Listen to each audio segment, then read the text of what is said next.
Good evening, ladies and gentlemen. It is another edition of Viewpoint on DBS Television, 7 p.m. We are back again to discuss with you for about 26 minutes issues plaguing Cameroon, Africa, and the entire world in general. But in today's edition, we'll be focused in the Northwest region, where the ban of motorbikes have been better still, where the circulation of commercial motorbikes have been banned in the Bamenda 1, 2, 3 municipality. And of course, to discuss about this, we are having Baku Jude with us here in the studio. He is a journalist and a political analyst. He will be accompanied by Mange Venashus as usual. So stay tuned while you listen to their point of views concerning this particular aspect. Good evening to you, Jude, and thank you for being part of us again. Thank you, Vanessa. It was exciting to look at Cameroonians in their eyes from this perspective and give them your viewpoints. And I'm sure that we're going to have a good time on this on the show today. I extend regards to fellow panelist Mange Venashus. Mange Venashus, good evening and welcome. Good evening, Vanessa, and good evening to our viewers. It's another opportunity for us to share. Let us take the first part of the show, that is the question and answer.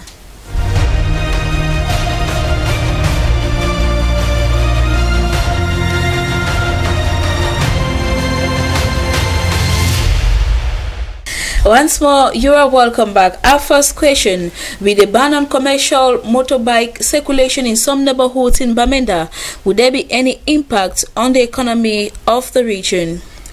Jude? Yeah, there will be. Venashus? Of course, Vanessa, there will. There would be. And will such measures help in curbing insecurity in the region? Jude? No. Mange Venashus? No way, they wouldn't. No way. Let us take the second part of the show, that is the debate.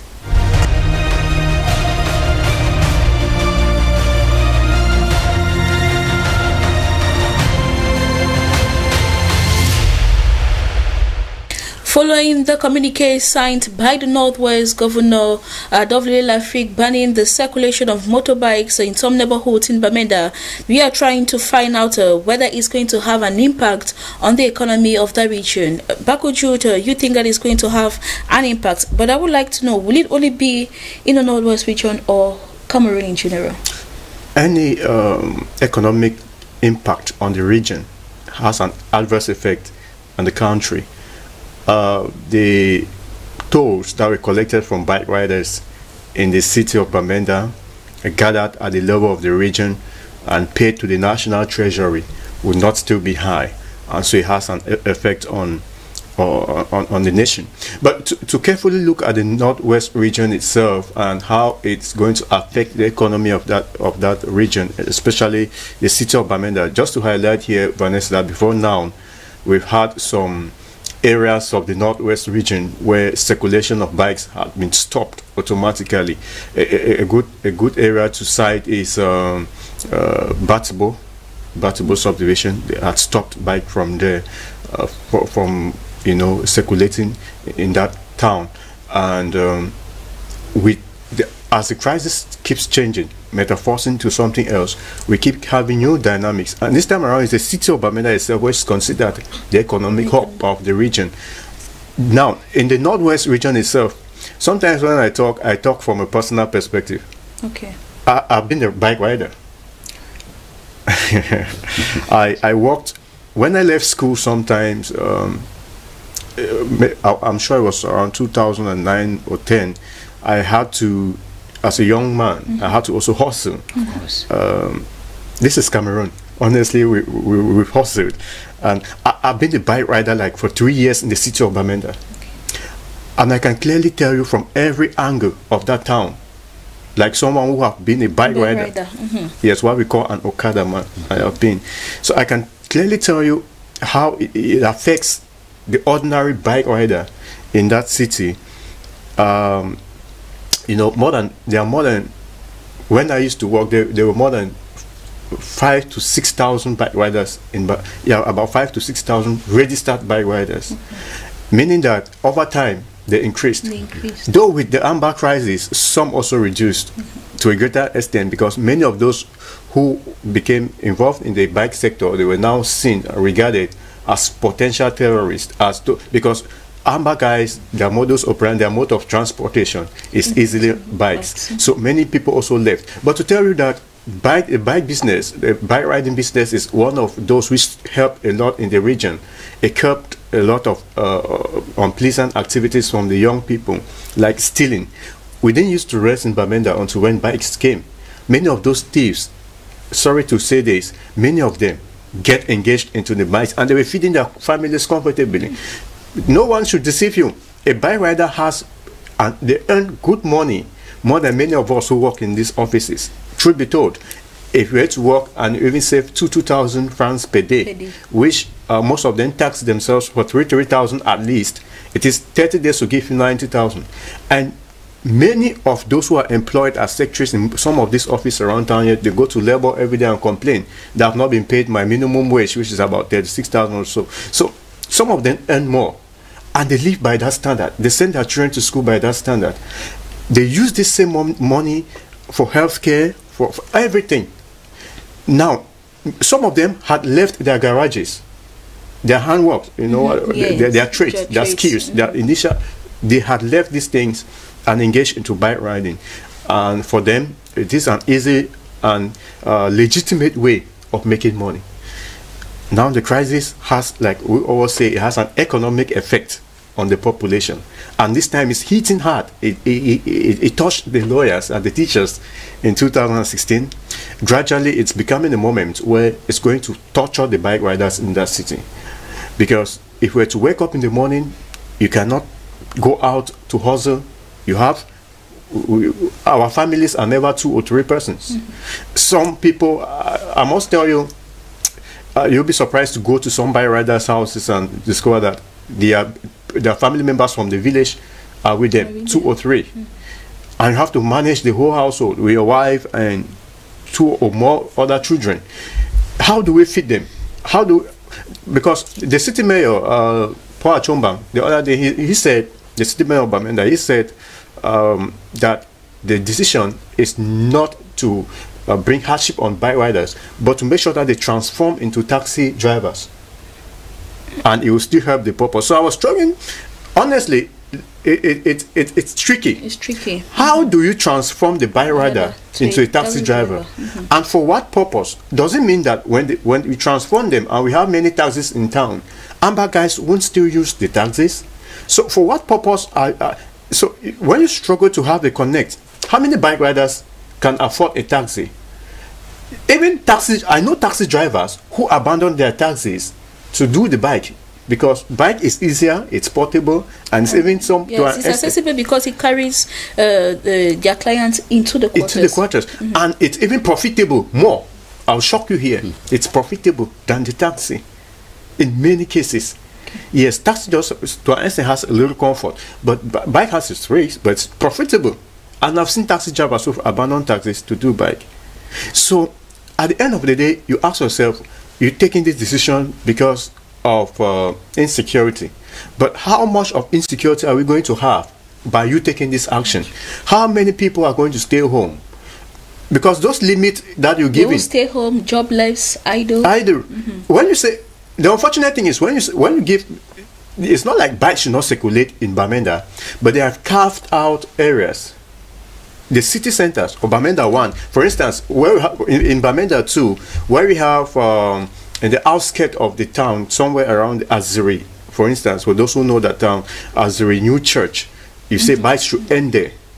If bikes were to walk from, say, Manaiti Nanga Junction to New Church, or somewhere around Rendezvous, you don't come towards the city center, you end somewhere around Mulang. How much can you really walk, given that Bamenda is not really a city like Douala? Or economically buoyant. So how much, by automatic, you're putting those guys out of business? There are not 2 ways we can look at it. So this is going to cause an economic trauma on the bike riders. It's going to have an adverse effect on their families and the entire economy of the region. But government says it's for their security. Now, linking security as to this issue, staying at home. Consider the fact that 2,000 people are stopped at home because they cannot work given the conditions. Do you know what it means to stay at home as a young man? They might be tempted to do some other things. Some of them might even be tempted to skip into other. We will come into that security aspect of it. Thank you very much, Jude, for that contribution. Mangavina Shoes, your take on this, you equally think that this decision will not help or it's going to impact the economy of the region? Actually, Vanessa, when I like the way Jude painted the situation from a viewpoint of the fact that how the situation would affect the main actors, that's the commercial bike riders. But when you read the communique of the governor, which I happen to have it here, it does not only affect commercial bike riders, it affects service motorbikes, as well as private riders. That's right. So, and when you look at the way they have mapped out the itineraries that are affected by this, you tend to ask yourself, when we say certain neighborhoods in Bamenda, we are saying it too soft. Because when you take just an example, if I take from hospital roundabout to food market to city chemist, veterinary junction, Ayaba Hotel, T junction, Commercial Avenue to city chemist, you see I've simply zoomed around the city of Bamenda. And when you take other neighborhoods like Bamenda Main Market, Governor's Junction, Finance Junction, you see, and you come down again to Bamenda Main Market, I've zoomed the other section. Zoomed Queen Park, Ghana Street, Cow Street, all these areas, Foncha Street, Mosang, Old Council Junction, back to Tarinkon Park. You've seen that you have actually curved the whole town. No circulation of bike. And that's Bamenda. That is Bamenda. We know that when we talk of commercial bike riders, there are certain places that they don't go to. You are looking at it, how it affects the bike riders themselves. Let's look at the population themselves. When you look at those who use this means of transportation, we know the state of roads in Bamenda. There are so many places, so many neighborhoods. That's why I was trying to look at those areas behind where taxis do not go to. How will the people move? Which means if you are somewhere around Ayaba Hotel and you are going to City Chemist, if you don't have a taxi, you trek. If you are at Tasin, if there is no taxi to leave Tasin to come to town, you will trek. Tell me about a woman who has to leave there and come to the market. Maybe she's selling, or leave the market in the evening and go back there. Taxis will not go there. Now, if I take what the city mayor was saying, if you have to transform them into taxi drivers, one, who will provide them with the taxis? Is he by that token saying that the city mayor, that the city council in Bamenda will provide taxis for them? And you know that it is easy even the training, because yes. And the licenses. And the licenses. There are a lot of things that go with it. When I read when you read the communique says that this decision was taken in accordance with following a meeting they had with the taxi drivers union, with the reformed motorbike syndicate, and the question we are asking is, when they accept, we are sending them back into the quarters. Remember, this ban has no expiry date. With the ban on the sales of machetes and other building iron rods, it is for 4 months. Renewable. Now we are talking about a ban here that is ad infinitum. We don't know when it will end, which means these boys automatically they have gone back to the quarters. What becomes of them? We have, they say in my village, a dying person can hang even on the tail of a snake. Because what we're trying to see is the administration or the administrators in this region are proving that they are running out of ideas, because we cannot be solving insecurity by creating insecurity. What will happen, or what will become of these boys? Will they not be transformed into social threats in our various neighborhoods in Bamenda?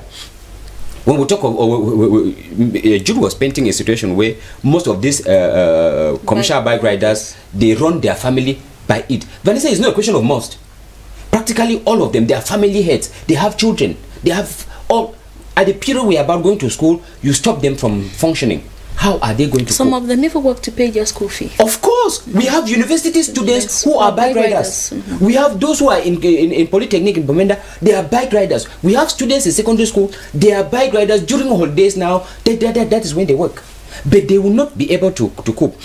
Of recent, the government of Cameroon adopted a strategy where they indicated clearly that the regions of the northwest and southwest are economically stricken regions, which means economic activities in this region are a problem.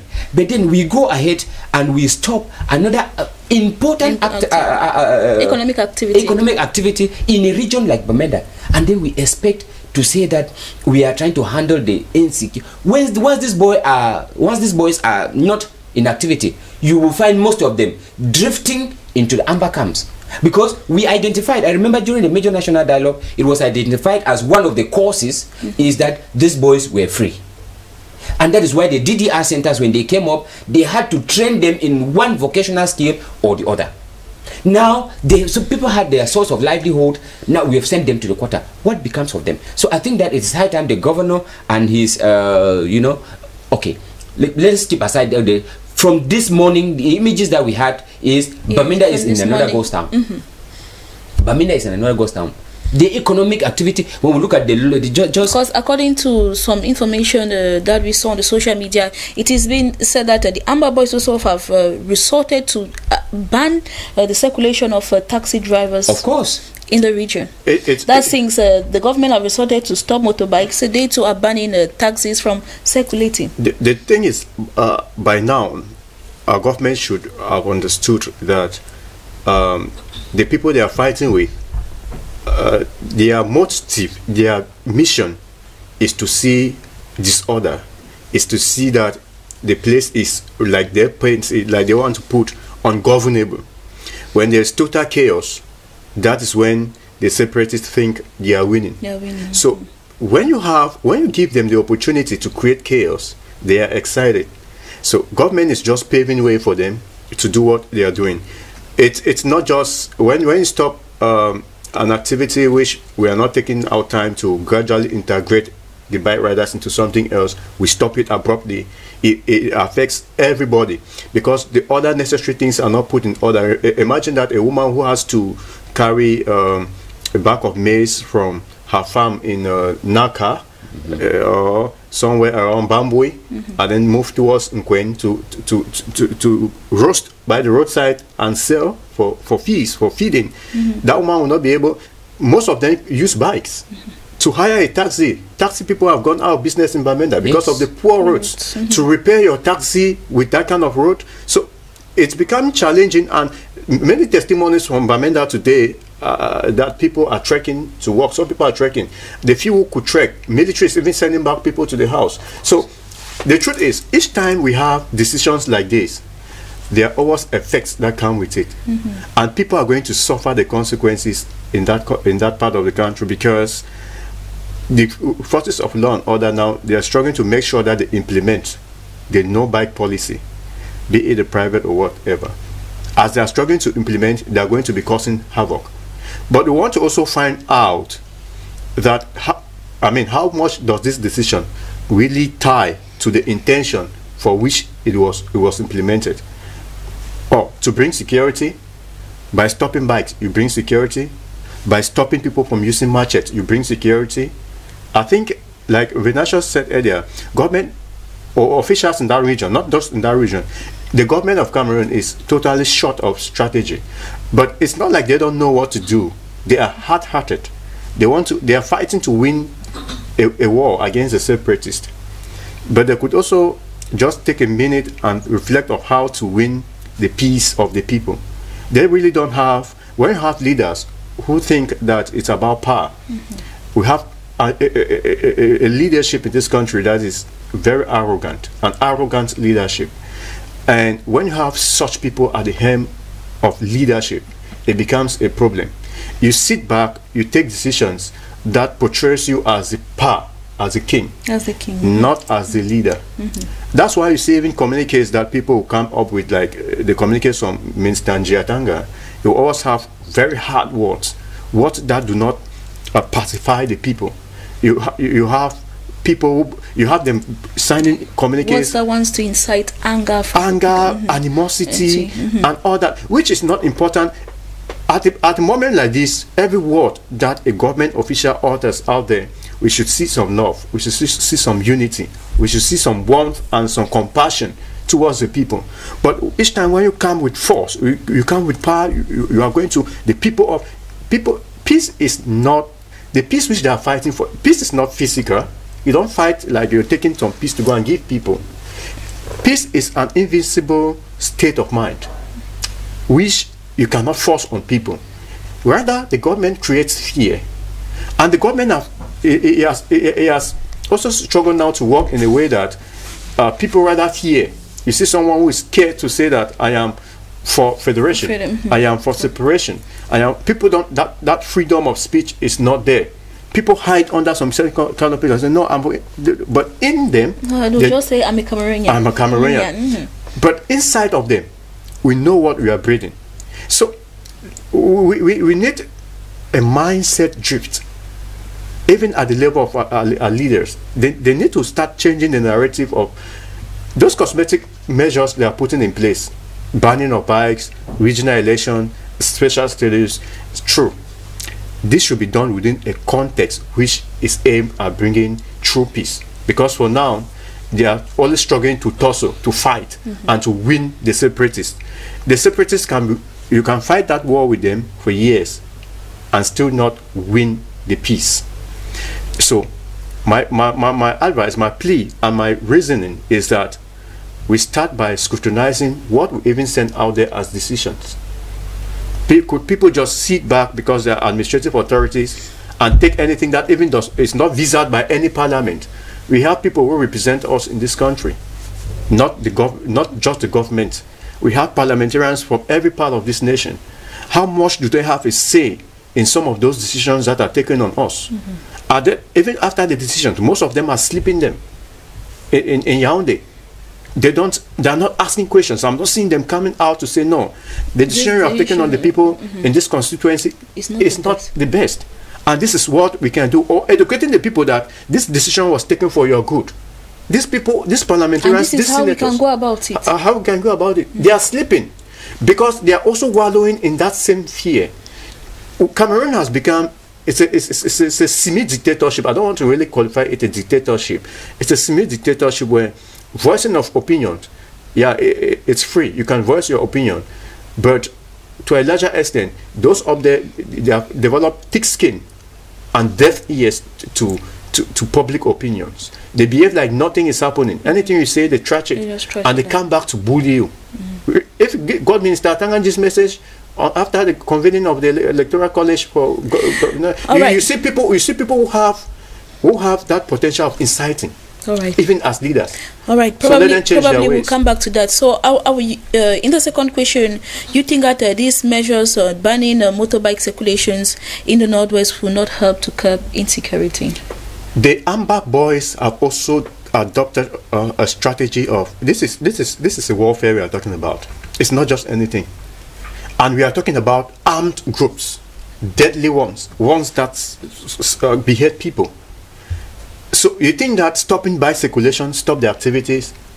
I feel pity about that, because they have adopted their own strategies too. That each time you come, because our government is reactive. Each time it's reactive to what the separatists do. It is not proactive to prevent them from doing. So when the separatists do something, they want to come in to react to that with some funny measures. The separatists behave them in their own way. When you shoot like this, they look at that other direction and shoot. Meaning that most of if you see that the area in the communique read, the area that has been stopped from circulation, that is just the city center of Bamenda, where economic activities hold. Most of the beheadings, most of the kidnaps are not done in that area. They're done at the suburbs. Yes, they are done. They come and take you in your house. So are you saying that if this guy decide to start and given that they don't even have a specificity to identify them, because they move like normal citizens on the street. They can still take a taxi, adopt a new strategy, and still do what they're doing in town. So the idea of thinking that it's by stopping the bike that will stop insecurity, I don't see how logical it is. It's true, they'll not have a smooth, speedy ride in the city, but they might even increase the activities in the suburbs, because most of those who are in those parts that the community protects, some of them there are just those administrative authorities and their offices. You are stopping people from the governor's office, you are protecting the governor and his activities there. But out of that, there are people, the entire population live mostly out in the outskirts. So how does it stop the Amber Boys who don't wear uniforms from carrying out their activities? So for me, I really think that decision, as per the security, has no binding point. It's like the machete thing that has also gone comatose, because there's no way to evaluate and assess by you, the minister, who even implemented that decision. All right, Mange Venantius, your point of view. Yes, Vanessa, I was looking at it from this other angle of the normal man, the normal Bamenda city dwellers. You know, like Mbaku Jude was saying, people don't live in Commercial Avenue as such. People live in Tarinkun, people live in Bafut, people live in, Fonta Junction, right down there. People live, and they come to the town every morning. Now, we are living we are living in a society where movement is practically, you are not sure. Because you can be going out, there's this syndrome of stray bullets. Anyhow, you don't know where it will come from. And people actually have to limit the way they move about. I was saying that the route network in Bamenda is practically very poor. It's very poor. Taxis do not go anywhere. How do you expect people to leave such outskirts of the town and come to the town? Most of them will be trekking. Remember, we are not talking about commercial bikes alone. The communique specifies we are talking of service bikes, commercial bikes, and private bike. Which means if I'm in Bamenda and I have my bike, I have no right to use it once I'm coming in where the ban is operational. If I don't take a taxi, I will have to walk, and walking is not safe, because one, you can be tagged as an amber. Ambers do not only come on bikes, they also walk about. Remember, we are in a situation where it is not possible to detect who is who. So when you are moving, either you are being sent away by the military, or you are afraid that that the ambers themselves, they will still confront you. And people have been taking solace on the bikes that have been stopped. So we are trying to create insecurity, because the number of cases of kidnapping now that you could simply avoid them by taking a bike. Remember that these bikes, they do what taxis do not do. They go to where taxis do not go. So people have been using it for their safety, for their security, for fast movement within the town. But in this case now, they will completely not be able to use them. So I think that banning the circulation of motorbikes within the city of Bamenda will not practically reduce the level of insecurity in the town. Instead, it will create chaos like what we are having since this morning. All right, thank you very much, Mange Venantius. It was my pleasure. And to you, Bakuji, it has been a pleasure sharing these minutes with you. Every other moment. My prayer is that each time we talk, we hope those who are involved are listening and are thinking of better ways, because there are better ways to come out of these issues. And of course, that is why Viewpoint is here, so that we could out our point of view on how to curb the crisis. We all are working for peace, and so you listening to us back home, try as much as you can to make sure that you promote this aspect of peace too. See you tomorrow, God willing. Go have a blessed night in the company of programs on DBS Television.